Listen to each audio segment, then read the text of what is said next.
dipersembahkan oleh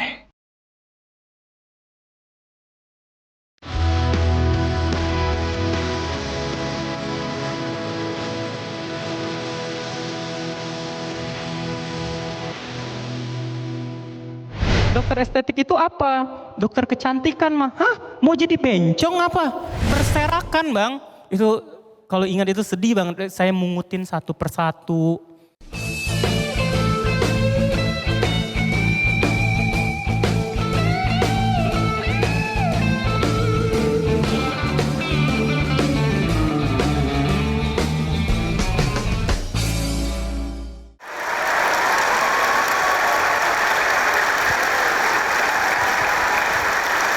Kita muda, luar biasa. Kita berikan aplaus untuk kita semua ya. Senang sekali bisa berada di UNAS, ya, salah satu perguruan tinggi tertua di Indonesia. Jadi UNAS ini menjadi bagian dari sejarah pergerakan pendidikan di negeri kita tercinta. Dan hari ini teman-teman, adik-adikku tercinta, aku ingin mengajak teman-teman untuk kembali merenung. Bahwa dimanapun kita belajar, dimanapun kita menggali ilmu dalam pendidikan, akhirnya yang menentukan adalah diri kita sendiri. Banyak anak muda yang merasa kalau kita kuliah di satu perguruan tinggi yang terkenal, ya, dengan reputasinya dan fasilitasnya, kemudian otomatis bisa sukses. Ternyata tidak. Kembali kepada diri kita masing-masing. Komitmen kita pada diri kita untuk bisa mewujudkan mimpi, mewujudkan cita-cita kita. Nah, inilah pesan moral yang aku ingin bagikan kepada teman-teman hari ini dan siapapun yang menonton Kick Andy Goes to Campus hari ini.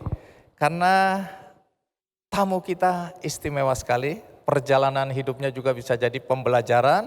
Dan hari ini kita juga bersama tamu-tamu istimewa kita. Kita berikan aplaus untuk Nikita Mirzani.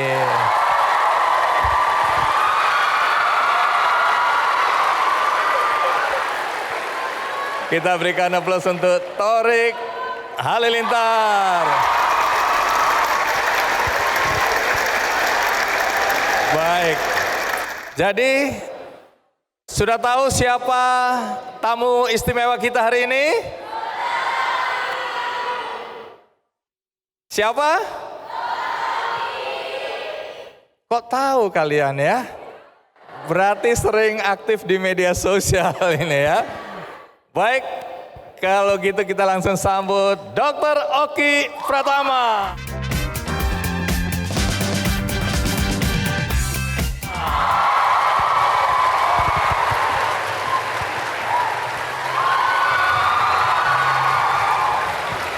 Iya, Dr. Oki, terima kasih. Silakan disapa teman-teman ini. Assalamualaikum warahmatullahi wabarakatuh.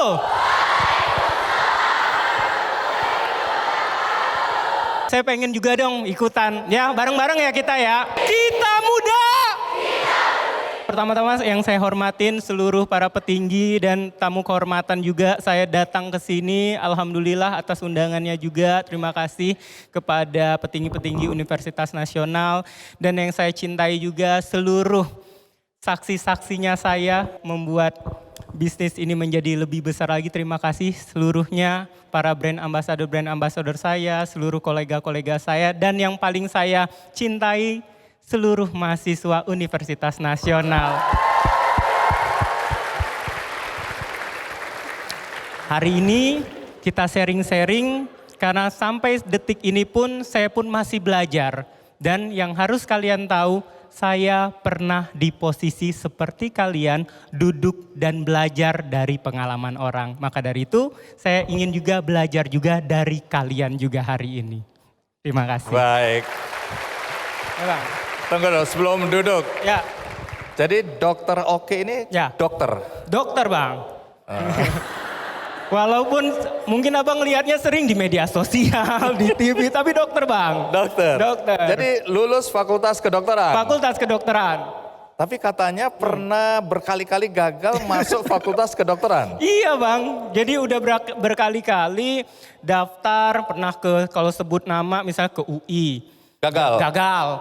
Dulu itu namanya jalurnya PMDK, dari nilai rapor gagal bang. Oke, terus? UGM, ujian tertulis. Gagal. Gagal. 2 kali. Kita 2 hitung ya kali. berapa kali kegagalannya ya. Terus? Unsri Palembang, gagal lagi. Unsri juga gagal. Gagal lagi bang, jadi nggak semuanya mulus. Berikutnya Universitas Andalas Padang, gagal lagi. 4 kali gagal. Gagal. Sampai Sungguh. udah, ini gimana nih kayak gitu. Terus negeri udah pada tutup, kan kalau zaman dulu itu nggak tahu sekarang ya, negeri duluan tuh yang buka. Akhirnya mau Tunggu, stop dulu. Kenapa nafsu banget untuk jadi dokter hari itu? Iya. Karena Kalau saya gagal sekali udah cari yang jurusan lain yang kira-kira bisa lulus lah. Kenapa ingin sekali jadi dokter hari itu? mungkin juga ada pengaruh dari kecil itu udah didoktrin orang tua harus jadi dokter karena mungkin jualan jasa. Kalau jasa itu mau sampai mati pun tetap berguna. Oke, Gitu. Pemikiran begitu ya? Pemikiran begitu. Jadi ini pengaruh orang tua ada Ada nih? pengaruh orang tua. Orang tua dokter? Orang tua enggak dokter. Tapi maksa anaknya jadi Semua dokter? anaknya jadi dokter. Iya. Oh semua anaknya jadi dokter? Iya, Bang. Orang tua pekerjaannya apa? Papa pensiunan PNS, mama ibu rumah tangga. Akhirnya kuliahnya di fakultas kedokteran mana? Ini sudah selesai, 4 kali gagal ini? 4 kali gagal, yang keterima itu selalu jadi yang jurusan kedua yang keambil bang. Oh jadi dokter nggak diterima tapi banyak jurusan keduanya Jurusan diterima? keduanya selalu keterima, teknik. Teknik? Ada Kenapa nggak yang ambil? teknik sipil, teknik pertambangan, tapi nggak mau ambil karena emang benci fisika bang. Hati-hati ada anak-anak fisika di sini. Iya, kelihatan dari wajahnya mereka memang susah. ya. Benar. Oke, jadi akhirnya Akhirnya keterima di universitas swasta, Universitas Baitur Rahma di Padang. ada fakultas kedokteran di situ. Benar. Oke, jadi hari ini perguruan tinggi Anda ini, universitas Anda harusnya bangga karena ada Alhamdulillah. salah satu alumnusnya yang Alhamdulillah. sukses ya. Kita berikan tepuk tangan juga.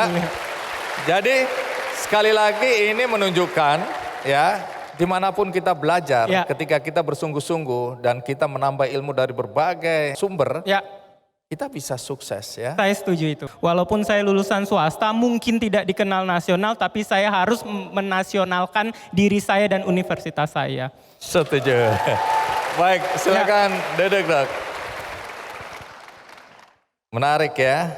Ya. Jadi ini sebenarnya pesan moral yang juga ingin disampaikan. Akhirnya Benar, kembali kepada diri kita sendiri. Benar, Bang. Seberapa besar kita punya daya juang. Benar. Seberapa besar kita ingin mewujudkan cita-cita atau mimpi kita ya. Benar. Tidak ada sukses yang sambil rebahan ya. Benar bang, benar. Baik. Jadi bisa cerita Ya. awal mula ketika orang tua waktu itu menginginkan anaknya jadi dokter. Ini berapa bersaudara, Dokter Rocky? 3 bersaudara. Tiga-tiganya dokter. 3-tiganya dokter. Hari itu Dokter Rocky nggak merasa bahwa itu dipaksakan dan merasa tertekan. Tidak, malah saya enjoy dan selalu dari kecil sampai menentukan cita-cita. Kalau selalu ditanya mau jadi apa, saya selalu mengatakan saya pengen menjadi dokter.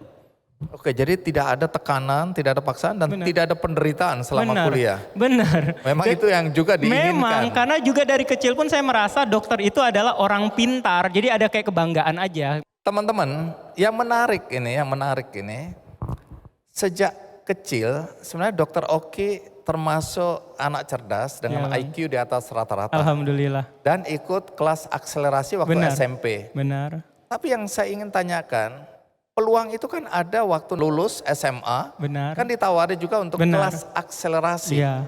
Dan semua anak-anak dimanapun juga dan orang tua bangga sekali kalau anaknya terpilih Iya. untuk masuk kelas akselerasi. Benar bang. Artinya mempersingkat juga ya. Dokter Oki saya dengar 2 tahun SMP-nya. Benar. Tapi kenapa di SMA tidak mau lagi untuk ikut kelas akselerasi? Iya, kalau kita ngomong dari awal saya itu memang benar-benar orangnya akademik sekali. Dari SD itu saya selalu ranking 1 terus bang. Dari kelas 1 sampai kelas 6. SMP saya masuk akselerasi dengan IQ di atas rata-rata. Jadi SMP itu saya akselerasi 2 tahun. Lalu SMA itu tadi bang ditawarin lagi. Tapi kenapa saya nggak mau? Karena saya merasa ketika SMP itu kalian harus tahu. Saya itu harus datang sekolah, harus sampai sekolah jam 5 subuh dan pulang jam 5 sore, hari Minggu tetap sekolah. Ketika orang libur, saya tetap sekolah. Ketika orang libur 1 bulan, kami sekolah dan kami ada waktu libur sendiri palingan cuma 1 minggu. Saya merasa kehilangan masa-masa kecil saya, masa muda saya di waktu SMP. Dan saya kalau kita kan dulu kalau sekolah pasti ada teman seangkatan. Nah saya nggak merasakan ada teman seangkatan di SMP saya. Jadi teman saya itu cuma 21 orang Bang. Karena kami itu satu kelas cuma 21 orang.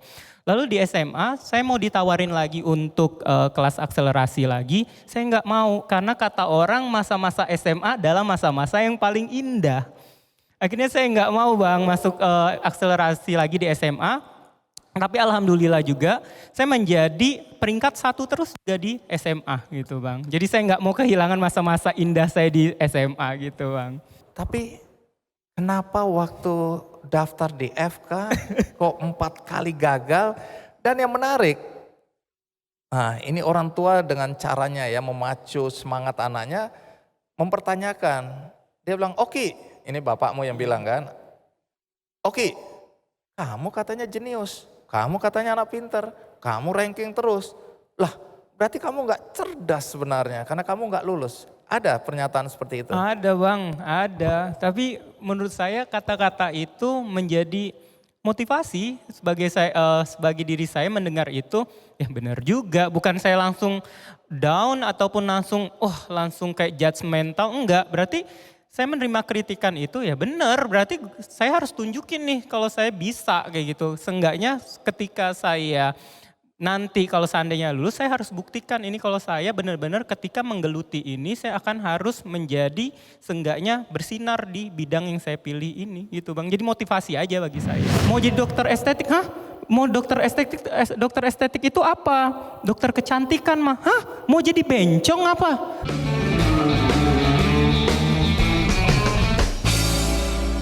Dipersembahkan oleh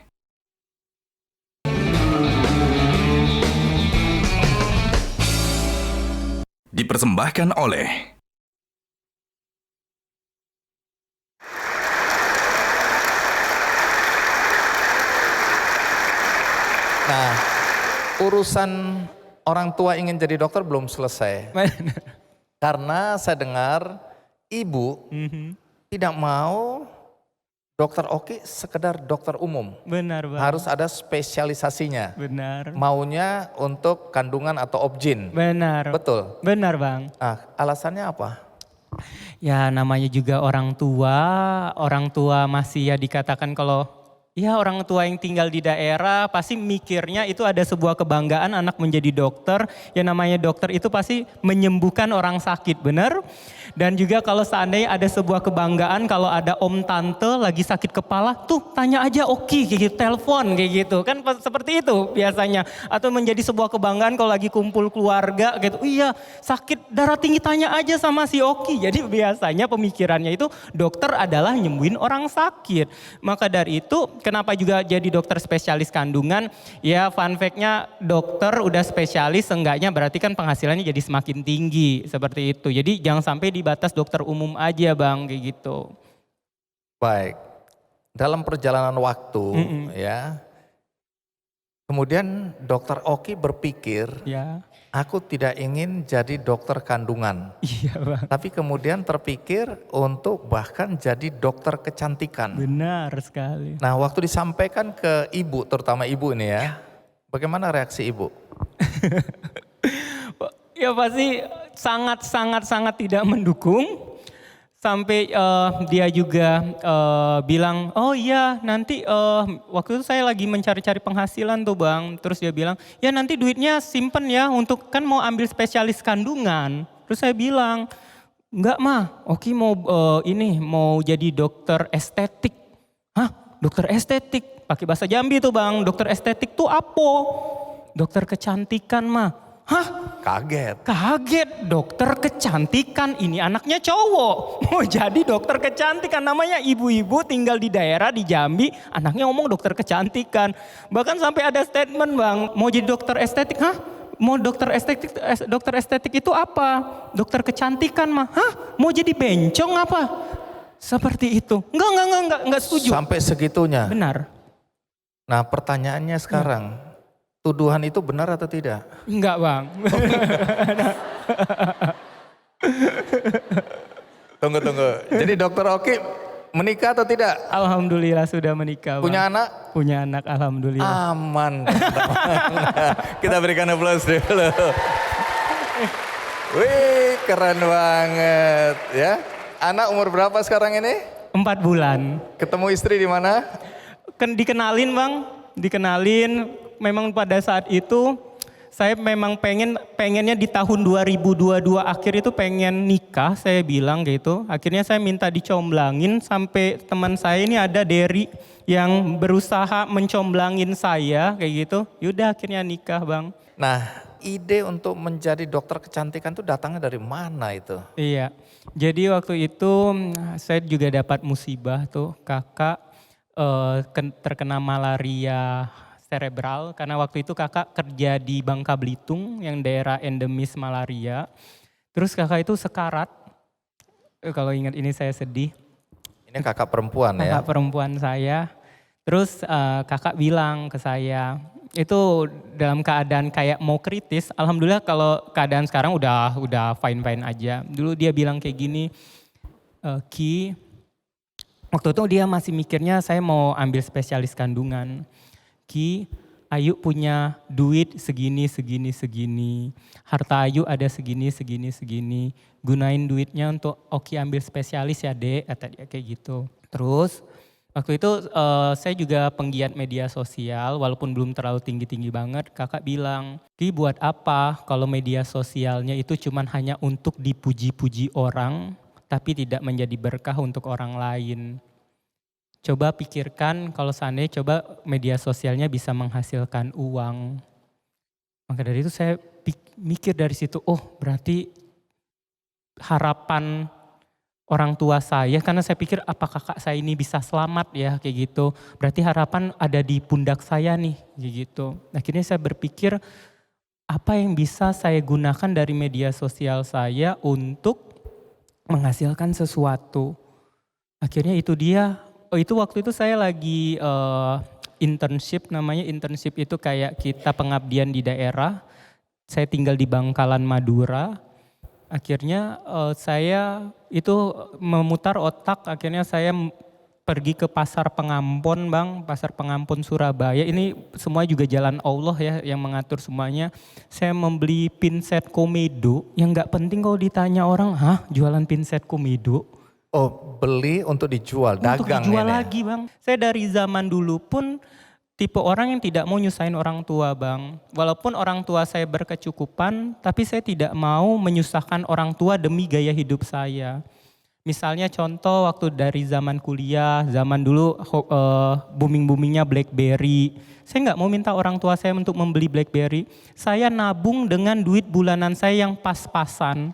Caranya bagaimana? Itu saya hampir jarang sekali makan ngafe-ngafe, makan di luar. Saya masak sendiri bang, itulah jawabannya kenapa saya sekarang bisa masak. Karena dari zaman kuliah pun saya berusaha untuk menekan pengeluaran saya dengan masak sendiri. Ke pasar, orang biasanya potong ayam potong 6 atau 8, saya potong berapa belas kecil-kecil supaya bisa dibagi sehari makan 3 kali ungkep kayak gitu. Udah biasa bang. Terus juga dari zaman kuliah, koas, saya itu keliling-keliling bang ke rumah sakit jualan sabun-sabun batangan, body lotion. Jualan bang pakai tas ransel. Saya nggak ada malu bang karena saya pikir yang saya jualin halal, maksudnya ini pekerjaan halal. Saya pakai tas ransel isinya itu produk-produk kayak sales bang, muter-muterin untuk jualan demi untuk isi bensin, untuk biaya makan, apalagi kalau zaman koas itu kan pengeluaran besar bang kayak gitu. Jadi ketika tadi saya menjual pinset komedo karena sudah terbiasa jualan-jualan kayak gitu, saya nggak malu bang untuk berjualan seperti itu. Baik, jadi ini kuliah bahkan koas itu ya, sambil jualan, sambil bisnis. Benar. Jadi dari situ dimulai sebenarnya ya. Benar. Nah kemudian terpikirkan, kalau gitu aku lebih baik jadi dokter kecantikan aja. Iya. Karena melihat mungkin peluang bisnisnya ada. Benar. Atau bagaimana? Akhirnya ketika saya mau jadi, saya ini menentukan seperti apa. Akhirnya memang ada kenalan abang dari teman saya sesama internship. Dia yang mengusulkan untuk yuk jadi dokter estetik aja. Dokter estetik tuh seperti apa? Dia jelasin A, I, U, E, O sama. Oh gitu ya, tapi saya masih belum tahu nih bang kayak gitu. Iya nanti saya kenalin nih dengan vendor-vendor A, vendor B kayak gitu. Ketika uang yang dari jualan Pinset Komedo itu bang, itu pendapatan sebulannya bersihnya besar sekali. Itu yang cerita yang akhirnya telepon mama, Oki mau jadi dokter estetik. Mau jadi bencong apa dia bilang kayak gitu. Simpen duitnya ya nak, mau jadi dokter spesialis kandungan. Enggak mah, udah dia matiin telepon gitu. Bulan depannya penurunan pasti bang, pasti orang ikut-ikutan mau jualan seperti itu. Akhirnya saya hubungin, saya pergi lagi ke Pasar Pengampon Surabaya. Ini kalau cerita ini saya selalu miris dan selalu menitikan air mata karena ini salah satu sejarah hidup saya. Saya ingat sekali saya dari Madura lewatin jembatan Suramadu mau ke Surabaya. Kan kita di jembatan Suramadu tuh nggak boleh berhenti bang. Saya pakai motor. Itu ketika bawa motor hujan tiba-tiba lebat selebat-lebatnya bang. Itu saya basah kuyup sekuyup-kuyupnya. Tiba-tiba seperempatnya Suramadu tuh terik banget lagi. Berubah. Selesai Suramadu itu udah mulai kering bang. Pas nyampe Surabaya itu kering kerontang, baju dari basah kuyup sekuyup-kuyupnya jadi kering kerontang. Udah beli-beli barang di Pasar Pengampon untuk saya jualin lagi. Diikat tuh bang, pakai kardus, diikat pakai talinya cuman tali rapia yang plastik itu diikat nggak terlalu kuat. Pulang jembatan Suramadu itu kan banyak polisi tidurnya. Jadi ketika lihat polisi tidur tuh goyang-goyang, tek, tali rapianya tuh udah mulai goyang-goyang. Pas sudah lewat jembatan Suramadunya, pas sudah ini jatuh buyar bang semua dagangan saya bang. Hancur. Jatuh. Hancur tuh tidak, tapi berserakan bang. Itu kalau ingat itu sedih banget. Saya mungutin satu persatu. Saya melewati fase itu loh bang. Bukan yang serta-merta saya dimodalin orang tua. Nih jadi dokter estetik. Nih buka klinik kecantikan. Enggak, sepeser pun nih ada adik saya. Tidak ada orang tua saya memberikan uang ke saya untuk memulai bisnis ini. Saya memang menggunakan uang saya bang kayak gitu. Saya mungutin satu persatu. Itu nangis loh bang saya. Cerita ini orang tua nggak tahu waktu itu ya? Waktu itu tidak tahu. Oh jangan. Pulang katanya kayak gitu. Enggak lah, daripada pulang nanti mama nggak setuju, ngapain pulang. Oki nggak mau jadi dokter kandungan.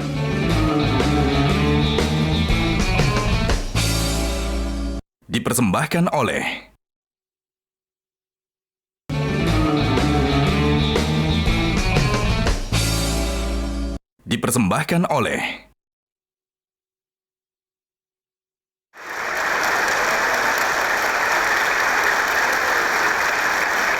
Nah kapan persisnya akhirnya ibu terutama, ya sudah nak apa boleh buat itu jalan hidupmu dan itu kebahagiaanmu, itu kapan momen Ketika itu? akhirnya pas fase sudah masuk 3 bulan, jadi itu saya mulai usaha itu di Juli 2016. Itu penghasilan saya terus tuh besar banget tiap bulannya kayak gitu. Terus terkendalanya ketika mulai pasien bertanya, itu saya sudah mulai kerjasama dengan pihak vendor-vendor untuk jualan body lotion seperti itu. Terus terkendalanya ketika customer saya bertanya, Dok, saya mau ketemu langsung, mau konsultasi langsung untuk produknya dokter praktek di mana? Jelek. Iya, saya nggak punya tempat praktek klinik kecantikan nih, gitu. Itu puncaknya di bulan September, saya telepon mama saya. Karena kalau mama saya ACC pasti papa saya ngikut aja. Biasa kan seperti itu kan, yang penting kan istrinya seperti itu. Akhirnya, Ma, Oki mau buat klinik kecantikan. Kalau mama nggak setuju, Oki buat klinik kecantikan di Surabaya aja. Oh jangan, pulang katanya kayak gitu. Enggak lah, daripada pulang nanti mama nggak setuju, ngapain pulang? Oki nggak mau jadi dokter kandungan. Oki mau jadinya dokter estetik. Ini balik lagi passion saya di situ kayak gitu. Ada hening beberapa detik. Oke, ini memang udah dipikirkan katanya kayak gitu. Iya, Oki pikirkan dan Oki udah gelutin. Ini terbukti kan beberapa bulan ini Oki udah mendapatkan uang yang sangat besar sekali dari ini yang Oki gelutin. Oke, mama setuju karena dia tidak tahu saya tuh belum pernah bekerja di klinik kecantikan orang lain dulu itu. Kecuali ada orang kan buat klinik kecantikan udah kerja dulu dapat pengalaman baru dia berani. Itu saya belum ada sama sekali. Jadi maka dari itu pulang dulu ke Jambi biar mama papa untuk memantau usaha Oki. Akhirnya itu dia balik ke Jambi Bang. Gitu. Jadi klinik pertama Bening sini ya? Ya. Itu ada di Jambi? Di Jambi. Dimulai dari Jambi? Dimulai dari Jakarta atau kota besar lainnya? Tidak, dimulai dari Jambi. Saya anak daerah Bang. Pantesan bukunya berjudul Cahaya Bening dari Jambi. Ya. Dan saya bangga menjadi orang Jambi. Bangga jadi orang Jambi. Bangga menjadi orang Jambi. Baik, ini menarik ini ya. Nah, tentu banyak yang bertanya juga. Iya. Dokter kecantikan, estetika, kan harus ada ilmunya juga. Benar bukan Bang. dokter umum. Benar Bang. Dari mana dapatnya itu? Iya. Akhirnya saya ambil kayak short course Bang. Short course, seminar kayak gitu. Ada pelatihan-pelatihan juga. Ada pelatihan di kelas Asia, di Eropa. Ambil juga untuk titel tambahan, untuk short course-nya. Terus juga saya ambil kayak sertifikat juga, sertifikasi di Indonesia ini. Beberapa SKP seperti itu. Dan saya selalu update terus tuh Bang. Jadi selama sebelum buka klinik kecantikan di Maret 2017, jadi saya ada fase 6 bulan itu untuk ambil sertifikasi Bang. Akhirnya itu saya jadi makin pede nih untuk buat klinik kecantikan kayak gitu Bang. Baik, lalu kalau ada yang bertanya nih teman-teman di sini, lalu kita kan lihat ya di pasar, di market, di masyarakat kan banyak sekali produk-produk kecantikan ya, klinik-klinik kecantikan. Benar. Ada yang dulu terkenal, sekarang hilang. Benar Bang. Kemudian tumbuh lagi yang baru. Lalu apa yang membuat produk-produk dari Bening sini saat ini menjadi salah satu yang hit ya di market, ada di pasar, yang disukai banyak sekali masyarakat. Itu apa yang membuat Bening sini sukses? Ya, kalau pertanyaan tadi, apapun usaha kita yang akan kita tekuni, apa yang kita buat itu yang penting adanya diferensiasi. Kenapa orang harus memilih kita? Kalau seandainya orang banyak nih jualan risol, tapi kenapa harus memilih risolnya kita? Harus ada pembedanya. Nah, kalau tadi pertanyaan seperti tadi, apa yang membedakan Bening dengan yang lain? Kami waktu itu hadir untuk langsung mengambil plot untuk sebagai klinik kecantikan dengan laser center terlengkap se-Indonesia. Walaupun saya di daerah waktu itu klinik saya ketika buka langsung saya plot dengan laser-laser yang berbagai macam jenis Bang. Dan kalau ditanya uangnya dari mana Dok? Seperti itu. Alhamdulillah pada saat itu saya dapat cicilan tanpa bunga dari vendornya. Jadi saya bisa bayar cicilan 24 bulan Bang. Cicilan 24 bulan tanpa bunga.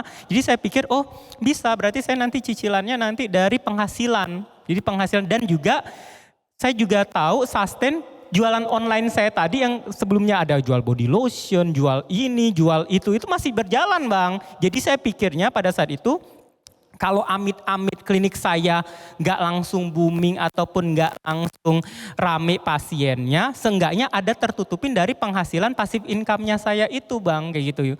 Terus kalau dari produknya, waktu di tahun 2017 awal itu, persaingan skincare itu banyak sekali ya kayak gitu, tapi nggak sebanyak sekarang.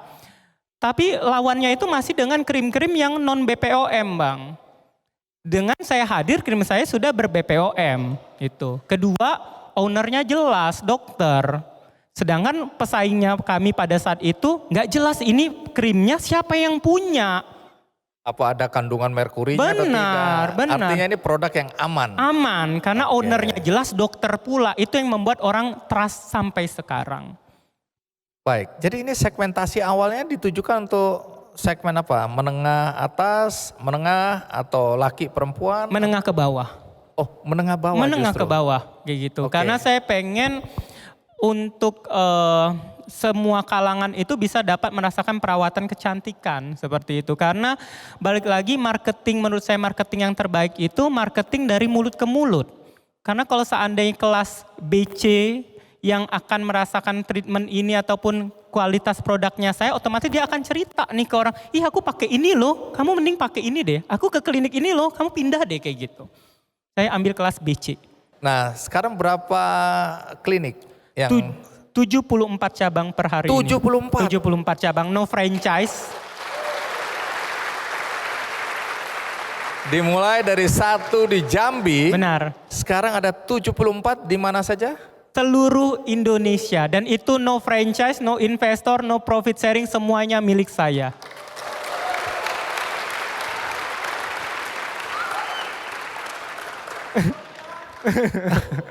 Baik.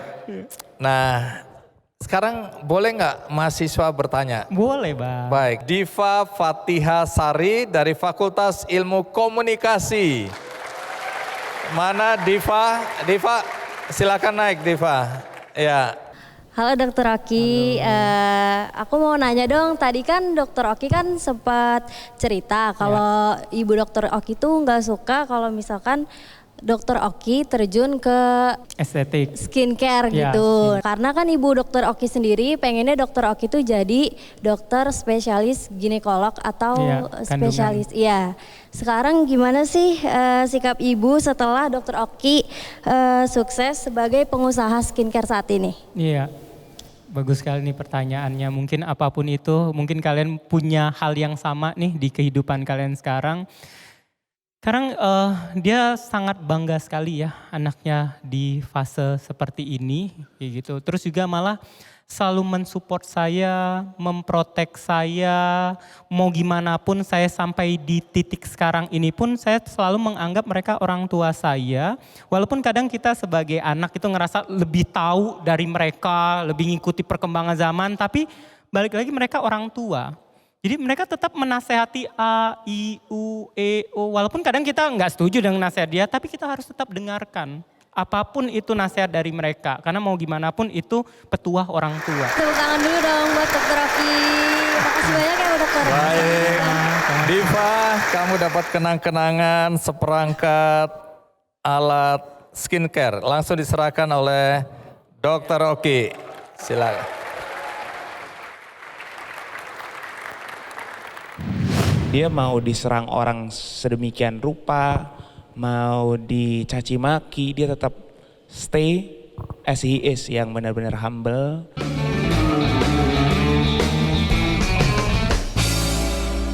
Dipersembahkan oleh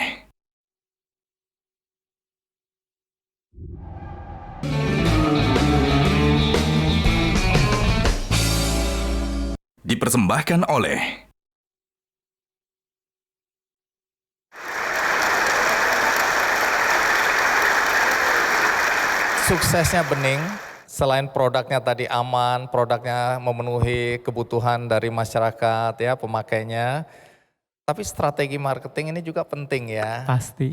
Karena ada sejumlah influencer ya, sejumlah selebriti yang percaya pada produk ini dan kemudian ikut mendorong atau membantu bagaimana agar Bening sini tampil lebih ke permukaan. Benar. Bersaing dengan produk-produk lain yang ada. Dan jadi skala nasional. Iya, ada seorang content creators yang juga lokal influencer ya. Ya. Yang ikut membantu karena dia merasa yakin dengan produk ini. Namanya Ica Atazen. Benar sekali. Kita panggil Ica Atazen untuk naik ke atas panggung. Ya.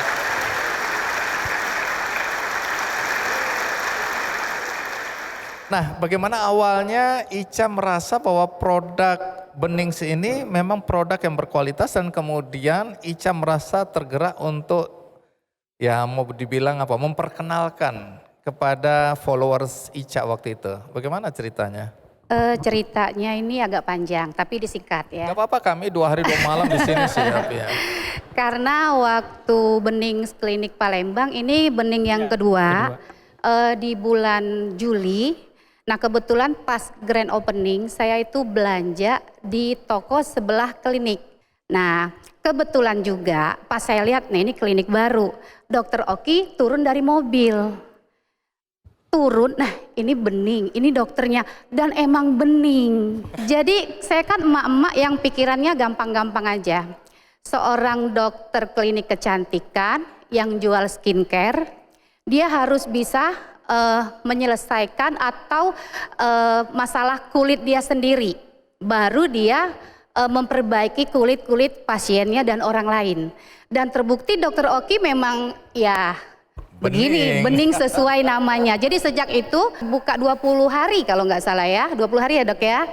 Saya datang konsultasi langsung sama dokter Oki dan cocok krimnya, orangnya juga baik. Ya udah sampai sekarang. Dari tahun 2018 ya dok ya. Benar.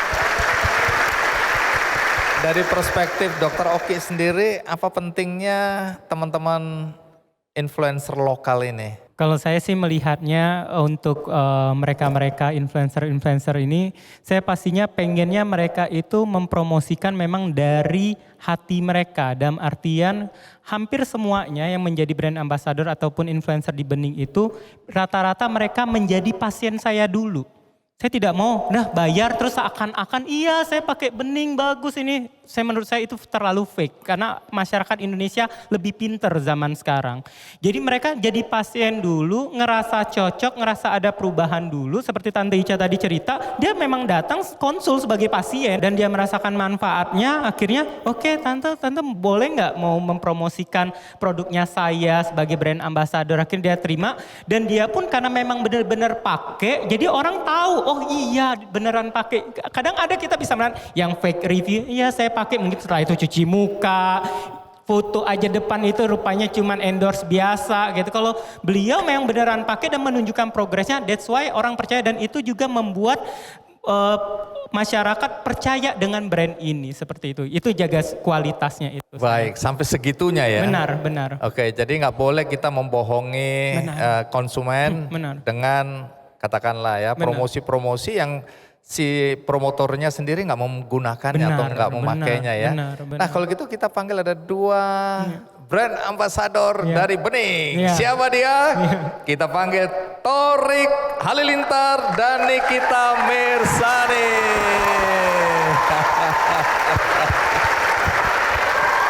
Ya. Silakan Thorik, makasih ya udah datang ke kampus UNAS.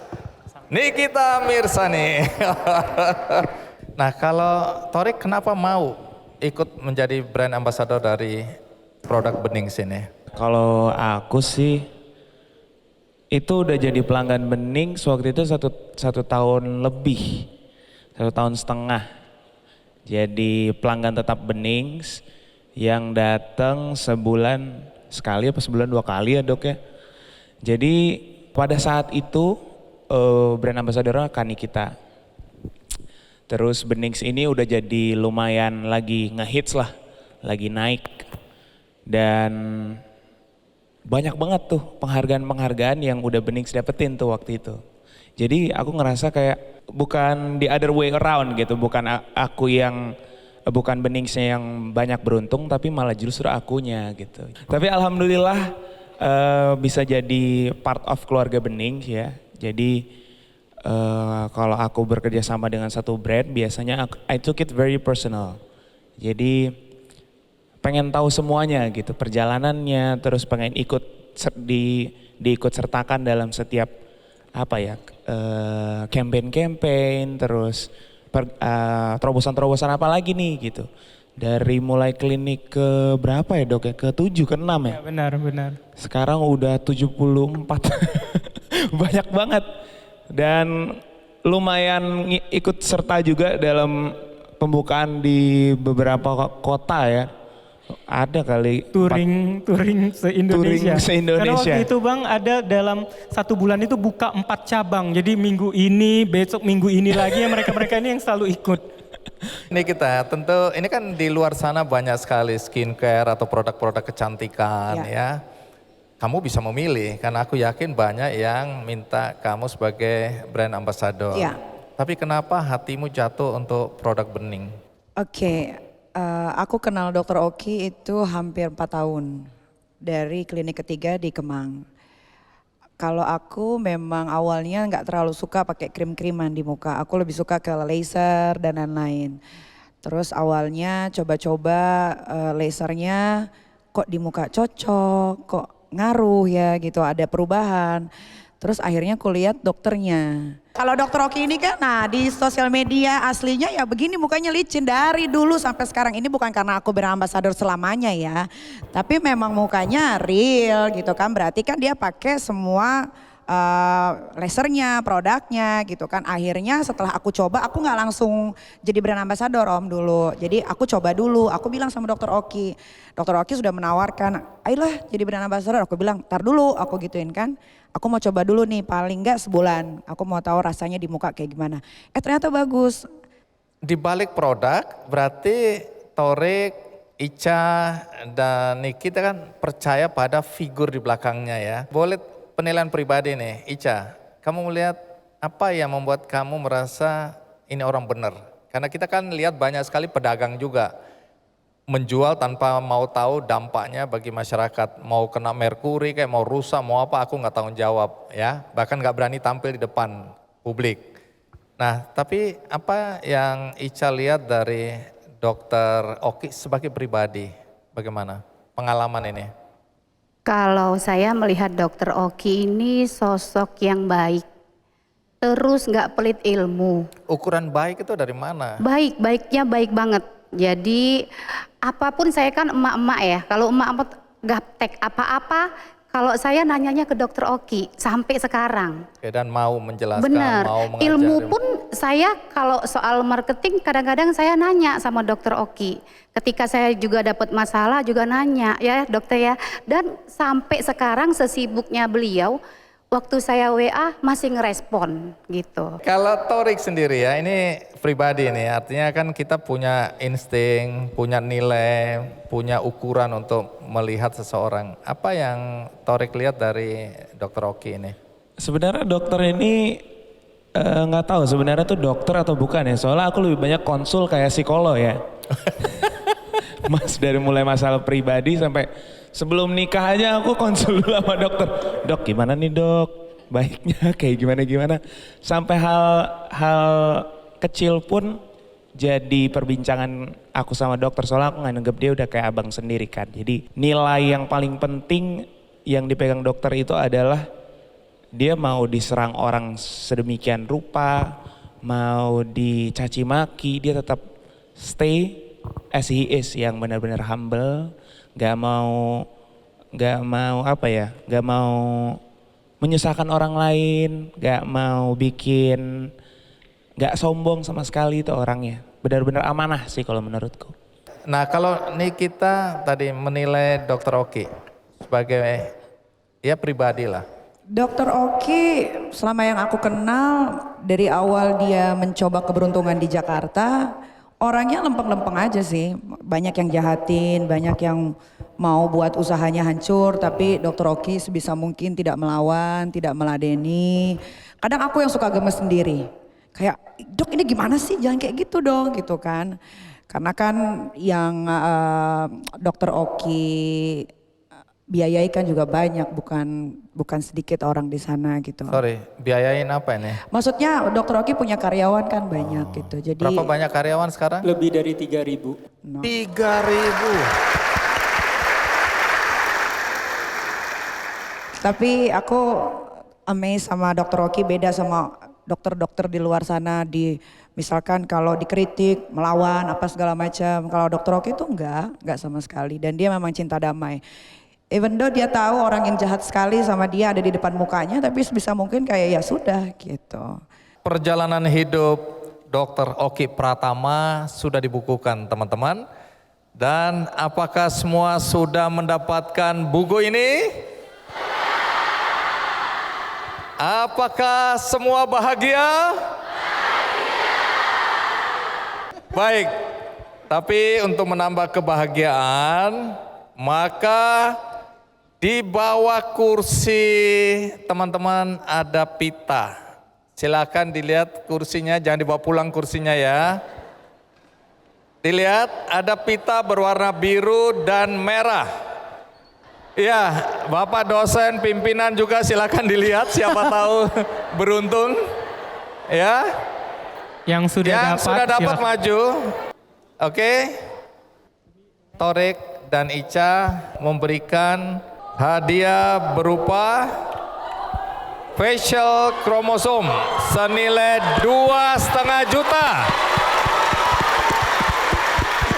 Pita merah ini mendapatkan apa? Mendapatkan PicoSure Laser senilai 10 juta rupiah. For your information, PicoSure Laser merupakan alat laser terbaik dan termahal nomor 1 di dunia. Dan teman-teman, demikian selesai sudah acara kita. Bagi Anda tadi yang tidak mengikuti acara ini, episode ini dari awal, Anda bisa menonton tayangan ulangnya di metrotvnews.com. Juga ada cuplikannya di channel YouTube Kick Andy Show. Akhirnya semoga cerita tentang perjalanan hidup dan karir Dr. Oki ini bisa menginspirasi siapapun kita untuk sukses dalam suatu proses yang baik dan benar. Dan setelah sukses, kita tetap menjadi pribadi yang menyenangkan, yang humble, yang rendah hati, dan tentu saja bermanfaat bagi banyak orang. Sampai jumpa. Metro TV. Jelajahi cara baru mendapatkan informasi. Download Metro TV Extend sekarang.